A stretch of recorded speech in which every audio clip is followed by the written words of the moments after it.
नहीं रह गया कहाँ, अभी तेजू में रह गया। गौरव करते हैं हमारा जो लोहित है बहुत ऐतिहासिक है। आपको धोखा नहीं दे सकता है, क्योंकि अरुणाचल में भी बीजेपी सरकार आएगा।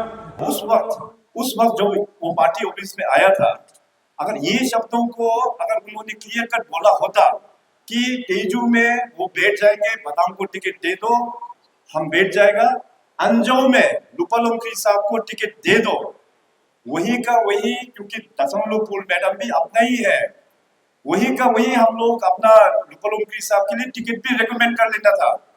ऐसे वो झूठ बोलते हैं, अपना फैमिली का बीच में भी वो झूठ बोलते हैं। अभी देखो अपना फैमिली लोगों को भी गुमराह कर रहा है, वो बोल रहे हैं कि अंजाव के लिए मैंने कहा था टिकट देने के लिए, अंजाव का टिकट का बारे में जिक्र तक भी नहीं किया उसने, वहां पे जिक्र तक भी नहीं किया। तो ऐसा व्यक्ति है आपका एमएलए साहब, मैं क्या बोलूंगा अभी, इतना झूठ।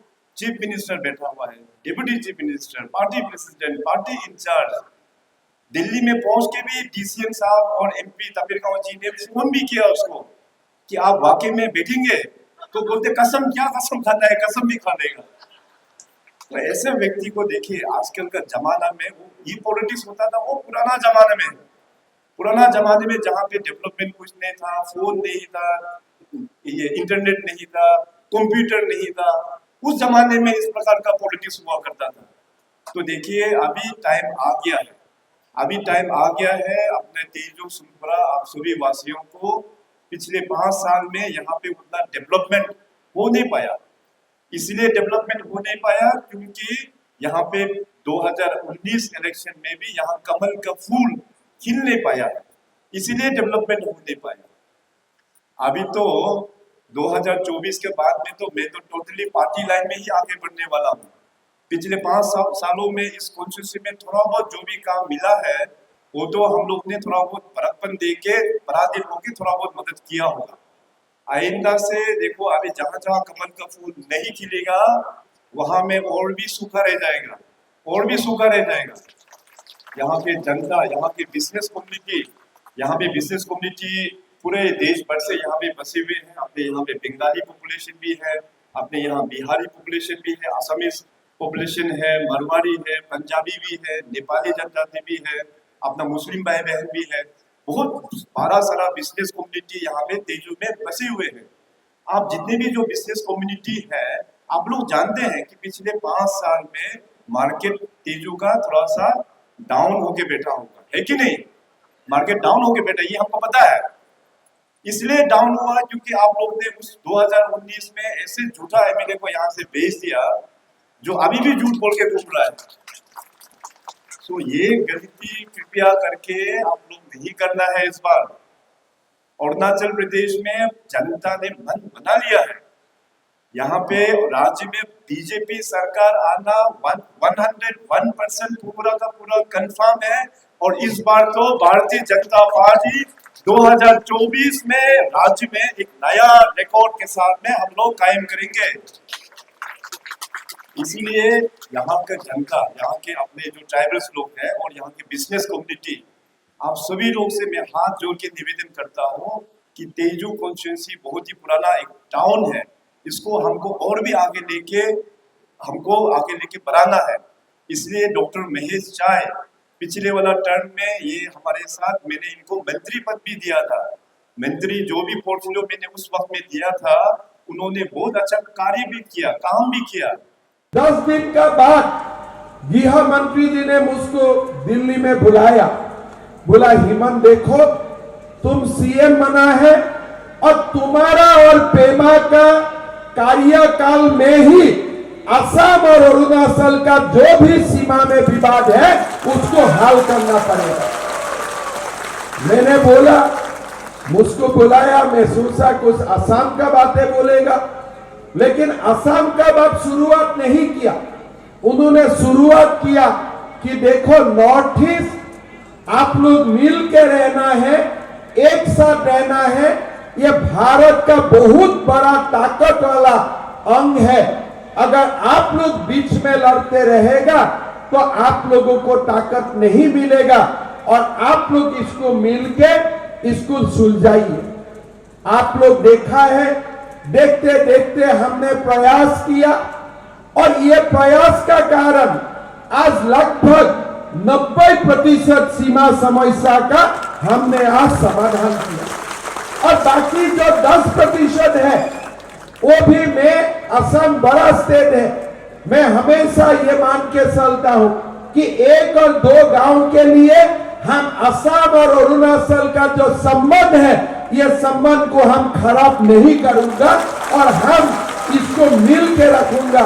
इसलिए असम और अरुणाचल का हमारा जो फ्रेंडशिप है, हमारा जो संबंध है, ये ज्यादा महत्वपूर्ण है और इसको हमें बचा के रखना है। मेरे बारे में ये झूठ फैलाया जा रहा है कि मैंने जबरदस्ती किसी का टिकट मिला हुआ को छीन लिया है। मेरे बारे में ये झूठ फैलाया जा रहा है कि मैंने करोड़ों रुपया दिल्ली में जाके दिया जिसके कारण से बीजेपी का टिकट दोबारा मुझे मिला। और हाल ही में मुझे ये भी सुनने को मिला कि मैं बहुत सारे लोगों की, मैं सीएम साहब के पांव में रोया, गिड़गिड़ाया, पांव पकड़ के, इसी कारण से टिकट मुझे मिला। इस अफवाहों पे आप ध्यान न दें।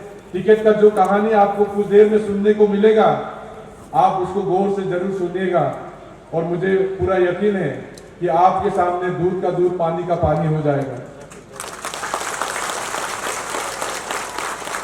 जैसे मैंने कहा है कि टिकट की इस कहानी के पीछे आने वाला हमारा तेजस्वी का 5 साल का जो विकास का रास्ता है वो कैसे रहेगा, वो डिपेंड करता है। मैं आपको बताना चाहूंगा कि जिस इंसान ने इस टिकट का खेल को रचा था, जिसके झूठ कहने पे हमारे सरकार को विश्वास करा के जिसने दूसरे को टिकट दिलाया था, आज वही इंसान नेशनल पीपल पार्टी का टिकट लेके हमारे बीच एक कैंडिडेट बन के इस इलेक्शन में उतरे हुए। मेरे तो यही समझ में नहीं आ रहा है कि वो इलेक्शन कंटेस्ट ही क्यों कर रहा है। हमारा सरकार भारतीय जनता पार्टी का राज्य में बनने वाला है, केंद्र में भी भारतीय जनता पार्टी का सरकार बनने वाला है। हमारे राज्य में ऑलरेडी 60 में से 10 भारतीय जनता पार्टी के उम्मीदवार अनकंटेस्ट डिक्लेयर कर दिया गया है। हमारे आने वाले समय में भी मुख्यमंत्री श्री पेमा खांडू जी ही होंगे। हमारे राज्य में आने वाले समय में उप मुख्यमंत्री श्री चौना मेन जी ही होंगे। ये दोनों ही मिलकर हमारा राज्य सरकार चलाएंगे। और ऐसे में एनपीपी का जो हमारा कैंडिडेट कालीपोकरी जी है, जिन्होंने सभी को झूठ बोल के इस टिकट का खेल को रचा था, मुझे तो यही समझ में नहीं आ रहा है कि वो क्या चेहरा लेके ईटानगर जाना चाहता है। वैसे तो वो जीतेगा नहीं। तेजस्वी के वासियों, आपको भली बात की मालूम है, हवा का रुख उसके बिल्कुल विपरीत बह रहा है, उनके उल्टा बह रहा है। उनके जीतने की संभावना तो ना के बराबर है। वो संबंध मिश्मी कम्युनिटी और गुजरात के नरेंद्र मोदी जी को एक बार फिर से बटन दबा के आपने याद दिलाना है। पूरे देश दुनिया को ये बताना है कि गुजरात का आशीर्वाद अरुणाचल प्रदेश के साथ और विशेष रूप से मिश्मी कम्युनिटी के साथ हमेशा रहते हैं। हम ट्राइबल जनजाति के लोग हैं। हमको मालूम है जितने भी इस देश में पहले यूपीए के सरकार आए, कांग्रेस पार्टी के सरकार आए, अलग अलग पार्टी के जो गठबंधन आए, इस देश को लूटने के अलावा ना हमारा विकास किया, ना हमारे जनजाति पहचान को सम्मान दिया। आज प्रधानमंत्री मोदी जी है, इस नॉर्थ ईस्ट, पूरा नॉर्थ ईस्ट के डेवलपमेंट के साथ साथ जनजाति को गौरव बढ़ाने वाला प्रधानमंत्री है तो केवल नरेंद्र मोदी जी है। आज इस देश में प्रधानमंत्री मोदी जी की लीडरशिप में पूरे देश की जनता के आशीर्वाद के साथ एक ट्राइबल कम्युनिटी से ताल्लुक रखने वाले लेडी इस देश के ऑनरेबल प्रेसिडेंट के सिंहासन में आसीन है। और भी हमको बहुत सारा कार्य बीजेपी को इस राज्य को करना है, इसलिए आप लोग झूठा खबर में नहीं जाइए। मैं तो आप सभी से अनुरोध करेंगे कि आपका जो बहुमूल्य जो वोट है, आपका जो वैल्यूएबल जो वोट है, इस बार बीजेपी का ऊपर में आशीर्वाद देना बहुत ही ज़रूरत है। कोई भी भारतीय जनता पार्टी का बी टीम एग्जिस्ट करता ही नहीं। एक छोटा सा एक तो था, बहुत अच्छा लगा सर, क्योंकि वो हमारा जो इलेक्शन कमीशन का जो एसएसटी और फ्लाइंग स्क्वाड्स वगैरह है, काफ़ी अच्छा काम कर रहा है। लोगों को कहीं कहीं दिक्कत होता है, लेकिन नहीं होना चाहिए। आज कल परसों देखा गया, चौनामेन साहब का गाड़ी को भी चेक किया गया, आज पेमा खांडू का भी गाड़ी चेक किया गया। लोगों को क्या मैसेज देंगे सर इसका ऊपर में?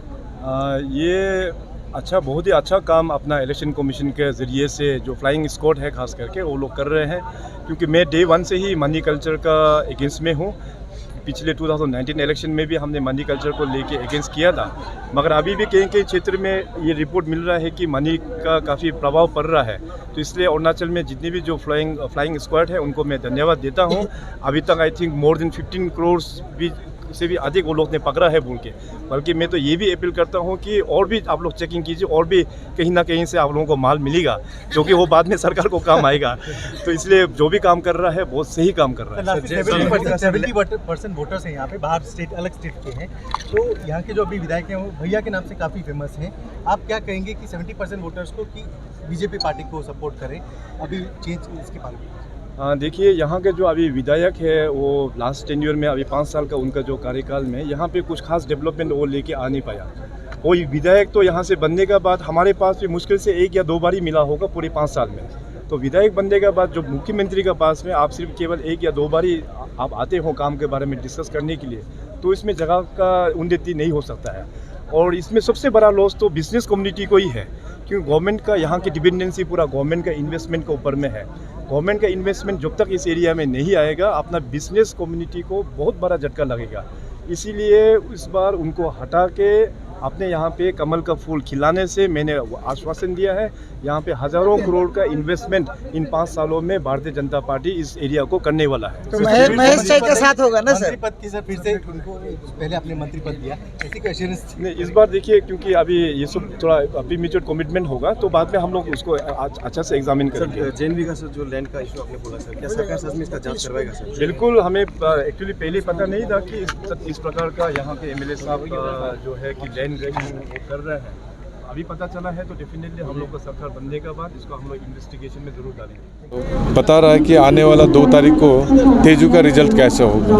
सर किस प्रकार सर आपका एजेंडा क्या, मैनिफेस्टो में क्या रहेगा स्पेशल? आपने जिस प्रकार पहले डेवलप करे मिनिस्टर बन के, इस बार क्या क्या एजेंडा मेन रहेगा? देखो, मैंने जब 24 तारीख को जब मैं टिकट लेके यहाँ वापस आया था और जिस तरह से लोगों ने मुझे अपना प्यार से रिसीव किया था, उस समय एक मीटिंग में मैंने भी मैंने अपना जो 5 साल का कार्यकाल जो अगर मुझे लोगों के आशीर्वाद से मिलता है तो मैं क्या करने वाला हूँ वो मैंने बोला था। मेरा खास फोकस रहेगा इस बार हेल्थ सेक्टर के ऊपर में। हमारा हॉस्पिटल का जो खास्ता हाल है उसको सही करना, लोगों का जो तकलीफ से कमाया हुआ, मेहनत से कमाया हुआ पैसा जो है छोटे छोटे बीमारी के इलाज में बाहर जाके खर्चा ना हो, इसके लिए मैं खास ध्यान रखूँगा।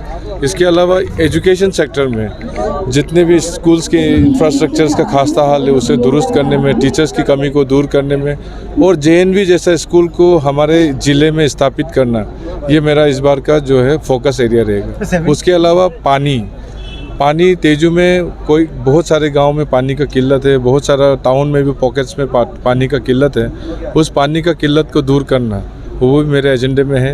रास्ता सही करना, क्योंकि हमारे यहाँ टाउनशिप है, टाउनशिप में गली गली में रास्ता बना हुआ है और उसको क्योंकि सरकार अगर किसी अपोजिशन एमएलए को सरकार फंड नहीं देता है तो रास्ता का हाल खास्ता हो जाता है, तो ऐसे में लोगों को तकलीफ होता है जी। तो फ्लड प्रोटेक्शन तो है ही है मेरा।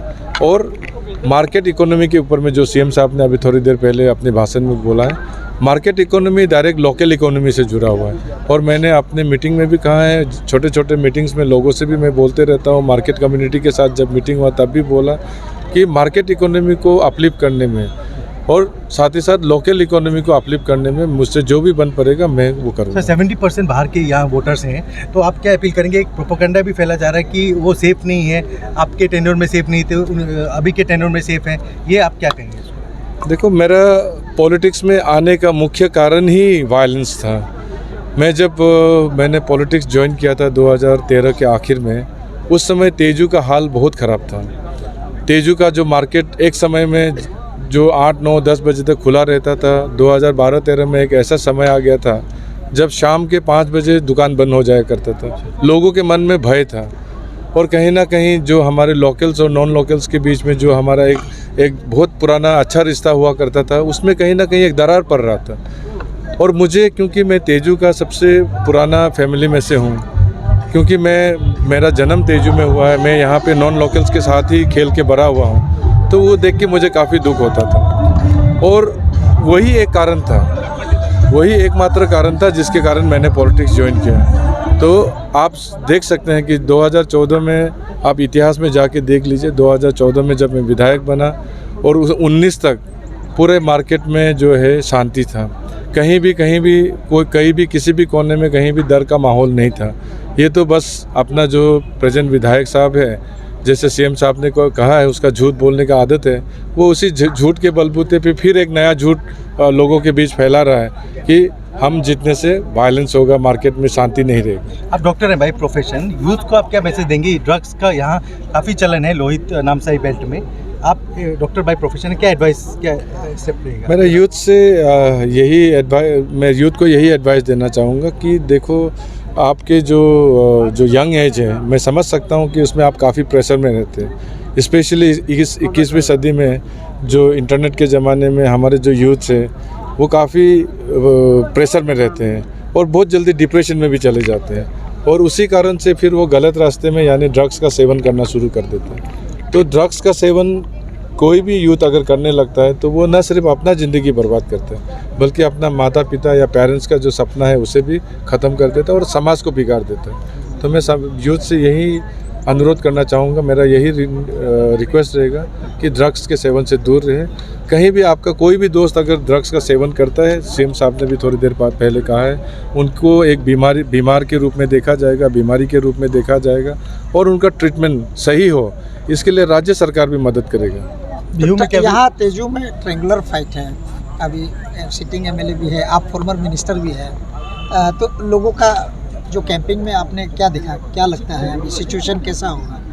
देखो, सबसे पहले तो यहाँ ट्रायंगुलर फाइट नहीं है, यहाँ क्वाड्रेंगुलर फाइट है। यहाँ 4 कैंडिडेट है, एक कांग्रेस की है, एक इंडिपेंडेंट है, एक एनपीपी का है, और मैं भारतीय जनता पार्टी का हूँ। सर, एक एलिगेशन लग रहा है कि आप ये जो आपने जो पूछा है माहौल के बारे में, देखो, मैं पहली बार तेजू में देख रहा हूँ कि लोग टिकट के पीछे जा रहे हैं। रूलिंग पार्टी का जो इम्पोर्टेंस है लोगों ने समझा है, और मुझे लगता है कि जिस तरह से लोगों ने इस बार जो है भारतीय जनता पार्टी के प्रति अपना प्यार दर्शाया है, आने वाला 2 जून को या 19 तारीख को जब वोटिंग होगा, मुझे कहीं से भी कोई डाउट नहीं है, भारतीय जनता पार्टी ही यहाँ से जीतेगा।